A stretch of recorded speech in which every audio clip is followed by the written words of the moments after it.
السلام علیکم ورحمۃ اللہ وبرکاتہ۔ یہ حقیقت عالم آشکارا ہو چکی ہے کہ کسی قوم کو زندہ کرنے یا زندہ رکھنے کے لیے یہ ضروری ہے کہ اس قوم کی تاریخ اس کے سامنے پیش کی جائے۔ مشاہیر عہد گزشتہ کے حالات اور واقعات بیان کر کے نوجوانان قوم کے دلوں میں جوش و امنگ کی لہریں پیدا کی جائیں، اور یہ بتایا جائے کہ کس طرح قومیں بنتی ہیں اور کس طرح معراج ترقی پر پہنچتی ہیں، اور کیسے حکمرانی کی صلاحیت پیدا ہوتی ہے، اور کس طرح نکبت و پستی میں غرق ہو کر مٹ جاتی ہیں۔ یہ امر واقعہ ہے کہ وہ قوم بھی جن کی کوئی بعدمت تاریخ نہیں ہے، جھوٹے قصے اور فردی افسانے تصنیف و تالیف کر رہی ہیں، اور ان جھوٹے افسانوں کو تاریخی جامہ پہنا کر نوجوانان قوم کے سامنے پیش کر رہی ہیں، جن سے ان کی صداقت کا یقین ہو جائے۔ دروغ کو فروغ دینے کی ایک قابل شرم کوشش اس لیے کی جا رہی ہے کہ قوم کے ہونہار فرزندوں کو مسابقت اقوام کے میدان میں تیز گام بنایا جائے۔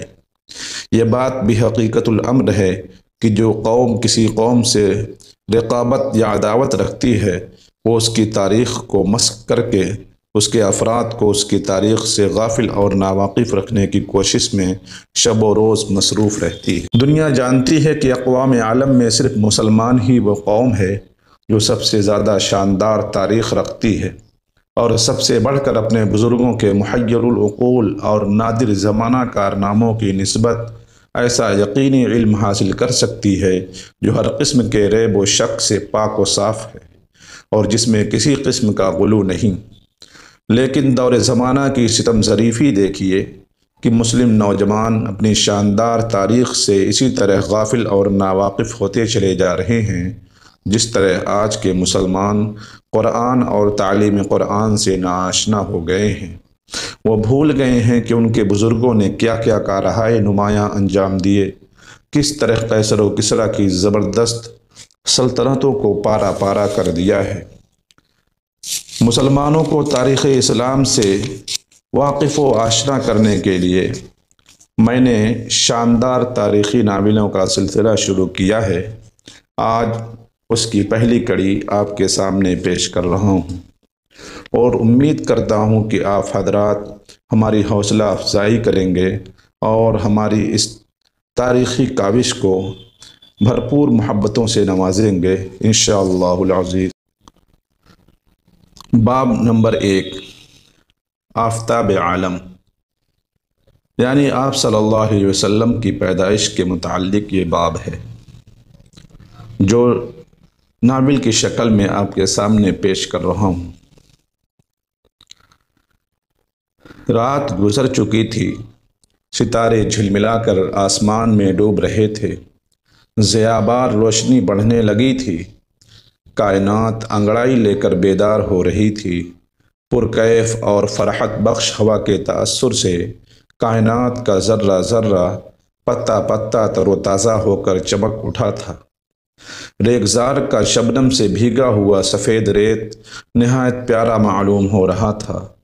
تمام حجاز، سارا عرب ریگزار ہے، بالکل ایسا معلوم ہوتا تھا جیسا کہ ریت کا سمندر لہریں لے رہا ہو۔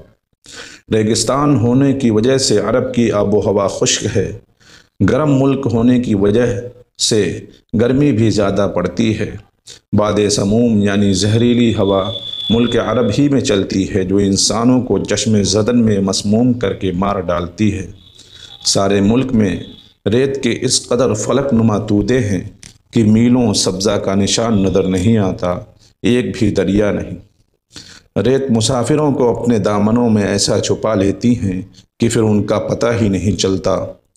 اگر عرصہ کے بعد پتہ بھی چلتا ہے تو ان کی ان ہڈیوں کا جو ریت کے نیچے دبی ہوئی اس وقت نمودار ہوتی ہیں جب باد سرسر ریت کو ایک جگہ سے اٹھا کر دوسری جگہ پھینک دیتی ہے۔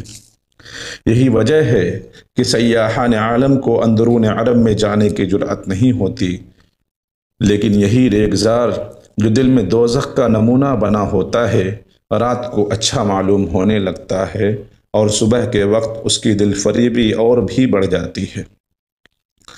ہمارے اس تاریخی ناول کا آغاز سن 611 یا سن 1 نبوت سے ہے۔ اس وقت تمام حجاز، سارے عرب میں بتوں اور ستاروں کی پوجا کی جاتی تھی۔ تمام عرب کا ہر قبیلہ اور قبیلے کا ہر فرد بتوں اور ستاروں کا پرستار تھا۔ لیکن یہ عجیب بات ہے کہ بتوں اور ستاروں کو پوجتے ہوئے بھی حشر نشر اور یوم جزا کے قائل تھے۔ مردوں کو دفن کرتے تھے۔ قبروں پر اونٹوں کو اس لیے ذبح کرتے تھے کہ ان کا عقیدہ تھا کہ مردہ یوم محشر اس اونٹ پر سوار ہو کر چلے گا۔ وہ توحید کے قائل تھے، کائنات کا پیدا کرنے والا مانتے تھے، بتوں کو بارگاہ رب العزت میں شفیع سمجھ کر اس کی پرستش کرتے تھے۔ صبح ہو چکی تھی، نسیم سحر چل رہی تھی، آسمان تبسم ریز ہو کر ایسا روشن ہو گیا تھا جیسے کسی حسین مہپارے کے مسکرانے سے اس کے چاند سے چہرہ پر حسن کی لہریں دوڑ کر اس کے چہرہ کو اس قدر منور کر دیں کہ وہ تنویر حسن بن جائے۔ اس وقت مکہ کے ایک گوشہ سے نہایت ہلکی سریلی آواز پیدا ہوئی جو بتدریج بڑھنے لگی اور بڑھتی گئی، اور بڑھتے بڑھتے اس قدر بڑھی کہ شہر مکہ کے گلی گلی کوچہ کوچہ گھر میں اس کی آواز سنی گئی۔ آج عربوں کا یوم عید تھا۔ وہ بہت سویرے سے بیدار ہو چکے تھے۔ آواز کو سن کر مرد اور بچے بیت الحرام کی طرف دوڑنے لگے۔ مکہ کے گلی کوچوں میں ہلچل شروع ہوئی اور لوگوں کے ٹھٹک کے تیزی سے جاتے نظر آنے لگے۔ سریلی آواز ابھی تک بلند ہو رہی تھی، نہایت دلکش آواز تھی۔ ایسا معلوم ہوتا تھا جیسے کوئی سریلا باجا بج رہا ہو۔